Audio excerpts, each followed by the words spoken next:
দেখা যাচ্ছে আজকাল কি হচ্ছে, আসল দুশ্মনের খবর নাই, নকল দুশ্মন নিয়ে ফিকিরের শেষ নেই। ইসলামের রাজনীতি আলাদা, গণতান্ত্রিক রাজনীতি আলাদা, কোনো সন্দেহ নাই, কিন্তু মাথায় রাখতে হবে জায়গা কিন্তু কখনো খালি থাকে না। গণতান্ত্রিক রাজনীতিতে সমস্যা, বহু সমস্যা মানলাম, সব ভালো মানুষরা রাজনীতি ছেড়ে দিল এবং তারা এই চেষ্টাই থাকলো যে আমাদেরকে ইসলামী খেলাফা কায়েমের জন্য চূড়ান্ত মেহনত করতে হবে, এতে 5 বছর 10 বছর 20 বছর যা লাগে আমাদেরকে ওইটাকে সামনে রেখেই কাজ করতে হবে। তো তাই বলে বাংলাদেশে কি আর নেতা নির্বাচিত হবে না? এই যে আগামী নির্বাচন হবে, কোনো নেতা নির্বাচিত হবে না নাকি সিট খালি থাকবে? যে 300টা আসন, এবার যেহেতু ভালো মানুষরা দাঁড়ায় নাই, এক কাজ করে এবার 100টা আসনে আমরা নেতা বানাই, বাকি 200টা খালি থাক, এমন খালি থাকবে? জিন্দেগিতেও থাকবে না। ভালো মানুষ যদি নেতা না হয়, মন্দরা নেতা হবে। সতরা যদি নেতা না হয়, অসতরা নেতা হবে। কোরআনের পক্ষে কথা বলে এমন লোকেরা যদি নেতা না হয়, যারা নাস্তিকতার পক্ষে দালালি করে, ওই লোকগুলোই জাতির নেতা সেজে বসে যাবে। ইউসুফ আলাইহিস সালাম নেতা হয়েছিলেন আপনারা জানেন কোন দেশে? মিশরে। কোন সময়ে? যেই সময় মিশরে উনি মুসলমান, আর মুসলমানকে রাজাও মুসলমান না, প্রধানমন্ত্রীও মুসলমান না, কেউ মুসলমান না, সব কাট্টা কাফের, কাট্টা কাফের। তিনি নিজেও জেল খাটলেন বিনা অপরাধে। অপরাধ করেন না, এটাই অপরাধ। মানে জুলাইখা তো বলেছিল আকাম করতে, যদি রাজি থাকতেন তাহলে তো জুলাইখা মামলা দেয় না, তাহলে তো আর মামলা খান না। পাপ কেন করেন নাই, এজন্যই কিন্তু মামলাটা খেলেন। পাপ করলে কোনো মামলা ছিল না। বাংলাদেশে এখন এমন হয়েছে, নষ্টের জগতে ভালো থাকা অনেক সময় উল্টা অপরাধ হয়ে যায়। কিছু সেক্টর আছে, আমি নাম নিতে চাই না, কিছু সেক্টর এমন আছে এখানে টপ টু বটম সব খারাপ, সব দুর্নীতি বা সব নষ্ট।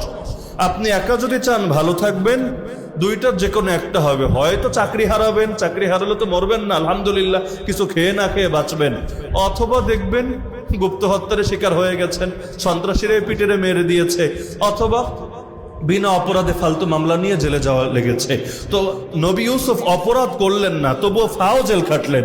ওই জেল থেকে বের হয়ে তিনি নিজেই প্রস্তাব দিলেন, ইজআলনি আলা খাজাইনিল আরদ, আমারে একটা মন্ত্রণালয়ের দায়িত্ব দেন, খাদ্য মন্ত্রণালয়ের দায়িত্বটা আমাকে দিয়ে দেন। ডাইরেক্ট মন্ত্রণালয় চাচ্ছেন। আর রাজা, ওইখানে তো আর গণতন্ত্র ছিল না, রাজতন্ত্র, রাজার কথাই আইন, রাজার কথাই বিধান। রাজার আস্থা তৈরি হয়ে গেছে ওনার উপর, এবং ওনার প্রজ্ঞা, ওনার জ্ঞান, ওনার দূরদর্শিতা দেখে রাজা অবাক। রাজা বলল, ঠিক আছে, তোমারে আমি দায়িত্ব দিলাম, তোমাকে আমার এই বিষয়ে দায়িত্ব দিতে কোনো আপত্তি নাই। ইউসুফ নবী যখন দায়িত্ব দিলেন, তিনি ভালো মানুষের মধ্যে দায়িত্ব নিলেন না খারাপ মানুষের মধ্যে দায়িত্ব নিলেন? উপরেও কাফের, নিচেও কাফের, ডাইনে বামে সব কাফের আর কাফের। যারা আল্লাহরে মানে না, যারা মূর্তি পূজা করে, যারা শিরিকের মধ্যে একদম আপাদমস্তক জড়িত আছে, তার মানে সিস্টেম পুরোটাই গলদ, সিস্টেম পুরোটাই গলদ। অথচ আপনি দেখবেন আমাদের দেশে যারা গণতান্ত্রিক রাজনীতিও করে আর আল্লাহরে মানে না এমন কিন্তু না, নবীরে মানে না এমন কিন্তু না, তারা হয়তো রাষ্ট্রীয়ভাবে ইসলাম প্রতিষ্ঠার কথা বলে না, তো ব্যক্তি জীবনে হয়তো নামাজ পড়ে, হয়তো এই বছর হজ করে এসেছে, মাঝে মধ্যে মসজিদ মাদ্রাসায় দান সদকাও করে, এরকম ভালো অনেক গুণ পাওয়া যাবে নাকি যাবে না? অথচ ইউসুফ আলাইহিস সালাম যাদের ভেতরে গিয়ে ঢুকলেন, ওদের মধ্যে ঈমানও নাই, ওদের মধ্যে নামাজ রোজার তো প্রশ্নই আসে না, দান সদকার তো প্রশ্নই আসে না, কিচ্ছু নাই। কিন্তু আলহামদুলিল্লাহ সুম্মা আলহামদুলিল্লাহ, ফলাফল কি হলো? তিনি ওদের সাথে নিজেকে মিশিয়ে ফেললেন না, নিজের আদর্শ ধরে রাখলেন, নিজের কাজটা সম্পূর্ণ স্বাধীনভাবে করলেন। এখানে কোনো শিরিক ঢুকতে দিলেন না, কুফর ঢুকতে দিলেন না, বরঞ্চ ইনসাফের দ্বারা মানুষকে প্রভাবিত করলেন। ফলাফল আলহামদুলিল্লাহ সুম্মা আলহামদুলিল্লাহ, মাত্র কয়েক বছরের মধ্যে পুরো মিশরের মধ্যে ইসলাম প্রতিষ্ঠিত হয়ে গেল, এবং আল্লাহর এই জমিনের মধ্যে ইসলাম শতভাগ বিজয়ী হয়ে গেল। বাংলাদেশে নেতার জায়গা তো কখনো খালি থাকবে না, খালি থাকবে নাকি? কখনো থাকবে না। তো এখন ভালো মানুষ যদি নেতা না হয়, মন্দ মানুষ নেতা হবে, এটাই স্বাভাবিক ব্যাপার। তা আমাদের জন্য আমি শুরুতে থেকে বলে আসছি যে আমি মনে করি সবচেয়ে বড় একটা চ্যালেঞ্জ হলো জাতীয় পাপগুলোকে ঠেকানো। কারণ জাতীয় পাপ যদি না ঠেকান, সবাই আযাবে পড়া লাগে। যেমন এক হাদিসের মধ্যে আল্লাহ রাসূল বলেন, ইন্নান নাসা ইযা রাআউ যালিম, মানুষ যদি জালেমকে দেখে, জালেম সে জুলুম করছে, ফালাম ইয়াখুযু আলা ইয়াদাই, এই হাদিসটা সবাই ভালো করে খেয়াল রাখেন, আজকের বাংলাদেশের জন্য বিশেষভাবে প্রযোজ্য। ইন্নান নাসা ইযা রাআউ যালিম, মানুষ যখন জালেমকে দেখবে, ফালাম ইয়াখুযু আলা ইয়াদাই, কিন্তু তার হাত দুটোকে ধরে ফেলবে না, ওকে থামাবে না।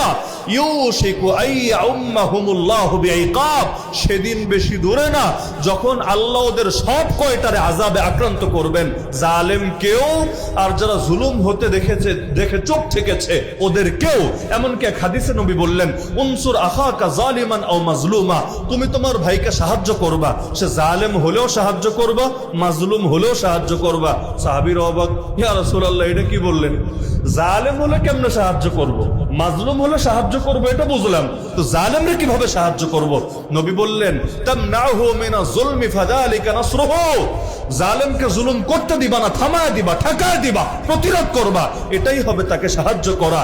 কারণ সে জুলুম করলে জাহান্নামে যাবে, তুমি তাকে ঠেকিয়ে দিলে জান্নাত পেলেও পেতে পারে। তাহলে ওরে জুলুম করতে দিবা না, এইটাই হলো ওকে সাহায্য করা। তাহলে নবীর এই হাদিস থেকে কি শিক্ষা বের হয়?